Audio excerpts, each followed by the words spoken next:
Chaque jour, juste sous nos pieds, il y a tout un monde invisible qui travaille sans relâche. Bon, c'est vrai, ce n'est peut-être pas le sujet le plus glamour du monde, mais ce système, le réseau d'assainissement, il est absolument crucial. C'est lui qui protège notre santé et qui préserve notre environnement. Alors, on s'est déjà posé la question. Une fois qu'on tire la chasse, où est-ce que tout ça part, concrètement?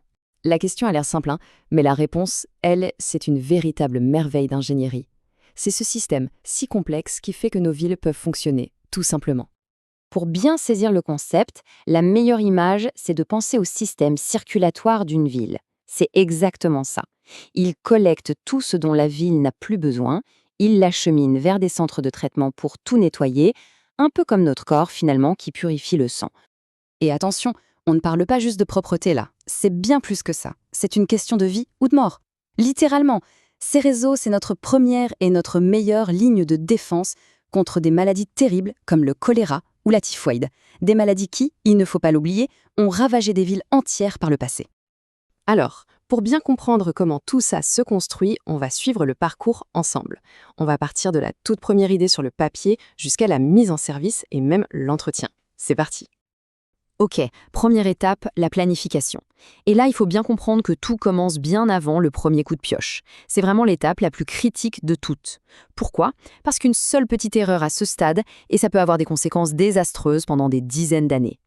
À ce moment-là, les ingénieurs se transforment en véritables détectives. Ils doivent rassembler une tonne d'informations cruciales. Ils regardent les cartes topographiques. Pourquoi faire? Pour utiliser la gravité et faire couler l'eau naturellement. C'est malin. Ils étudient les pluies pour être sûrs que le système ne débordera pas à la première grosse averse. Ils sondent le sol pour que les tuyaux ne bougent pas. Et surtout, ils essaient de prédire comment la ville va grandir pour construire un réseau qui tiendra la route pour le futur. Et là arrive le premier grand dilemme, la question à 1 million, un seul tuyau pour tout mélanger ou deux tuyaux bien séparés. Le réseau unitaire, c'est l'option économique, un seul gros tuyau pour les eaux usées et l'eau de pluie, pratique, mais gros risque. S'il pleut trop fort, tout déborde et les eaux usées non traitées finissent direct dans la nature. Pas top. L'autre option, le séparatif, est beaucoup plus cher, c'est vrai, mais elle protège bien mieux l'environnement.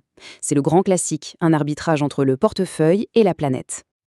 Bon, le plan général est fait. Maintenant, on passe à la conception. Et là, on rentre dans le dur, dans la science de l'hydraulique. C'est là que tout se joue pour que l'eau s'écoule parfaitement. L'objectif ici, c'est de trouver le juste milieu, un écoulement parfait. Si l'eau va trop vite, hop, elle range les tuyaux, c'est l'érosion. Si elle va trop lentement, eh bien tout ce qui est solide se dépose au fond et ça crée des bouchons. L'horreur. C'est un vrai casse-tête pour les ingénieurs. Ils doivent calculer au millimètre près le diamètre et la pente de chaque tuyau pour que le débit soit juste. Parfait. Et puis il y a le choix des matériaux, encore un arbitrage crucial. On a le béton armé, super solide, super durable, mais lourd et cher. Le PVC, lui, est léger, pas cher, mais il peut devenir cassant avec le temps. Et puis on a le top du top, la fonte ductile, quasi indestructible, mais alors là, le prix s'envole. Chaque matériau a ses avantages et ses inconvénients. Il faut jongler entre la durée de vie, la performance et bien sûr le budget. Ok, l'eau a été collectée, elle a fait son chemin dans les tuyaux, mais attention, le voyage est loin, très loin d'être fini. C'est maintenant qu'arrive l'étape peut-être la plus importante pour l'environnement, il faut nettoyer cette eau. Le but du jeu, il est simple à comprendre. Il faut enlever tous les polluants et surtout neutraliser tous les microbes, les pathogènes, pour qu'on puisse rendre l'eau à la nature sans aucun danger. Protéger notre santé et protéger les rivières. C'est aussi simple que ça.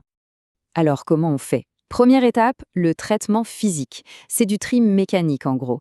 D'abord, on fait passer l'eau à travers d'énormes grilles, un peu comme des passoires géantes, pour bloquer tous les gros déchets.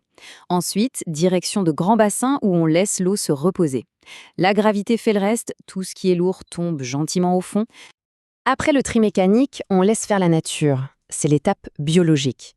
On va utiliser des milliards de bonnes bactéries, des micro-organismes qui adorent manger la pollution organique. On les met dans des bassins, on leur donne de l'oxygène et elles font tout le travail de nettoyage. C'est un processus 100% naturel, mais qu'on a accéléré et optimisé dans la station d'épuration. Et enfin, la touche finale, le traitement chimique. C'est l'étape de la désinfection. Même après tout ça, il peut rester quelques virus, quelques bactéries invisibles. Alors on ajoute un peu de chlore ou on utilise de l'ozone pour être absolument certain d'éliminer les derniers indésirables. C'est la ceinture de sécurité, la garantie finale que l'eau qui repart dans la rivière est parfaitement saine. Mais alors, comment on choisit le bon système de traitement? Eh bien, il y a tout un tas de critères à prendre en compte. D'abord, est-ce que ça nettoie assez bien pour respecter la loi? Ensuite, est-ce que la station pourra gérer plus de monde si la ville s'agrandit? Est-ce que la technologie est fiable ou est-ce qu'elle va tomber en panne tout le temps? Et bien sûr, la question qui fâche, combien ça coûte à la construction et pour la faire tourner tous les jours? Allez, on arrive à la dernière grande étape. On a les plans, les calculs, les choix techniques. Maintenant, il faut que tout ça sorte de terre. Il faut passer du plan à la réalité. Pour ça, il y a 2 phases clés. D'abord, on crée des plans d'exécution ultra détaillés sur ordinateur. C'est la Bible des ouvriers sur le chantier. Mais une fois que tout est construit et enterré, le travail n'est pas fini, loin de là. C'est même là que tout commence. Un réseau d'assainissement, c'est un peu comme un être vivant. Il faut s'en occuper en permanence, l'inspecter, le nettoyer, le réparer pour qu'il reste en bonne santé. Et c'est ça qu'il faut retenir. Un réseau comme ça, ce n'est jamais vraiment fini.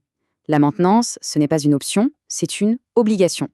On envoie des caméras pour inspecter l'intérieur des tuyaux, on fait du nettoyage préventif pour éviter les bouchons, on répare la moindre fissure. C'est ce travail de l'ombre au quotidien qui garantit que tout le système continuera de nous protéger de manière fiable pour des décennies.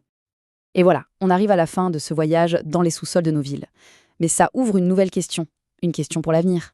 Nos villes continuent de grandir, le climat devient de plus en plus chaotique. Alors le vrai défi, c'est de se demander comment va-t-on faire évoluer ces infrastructures cachées?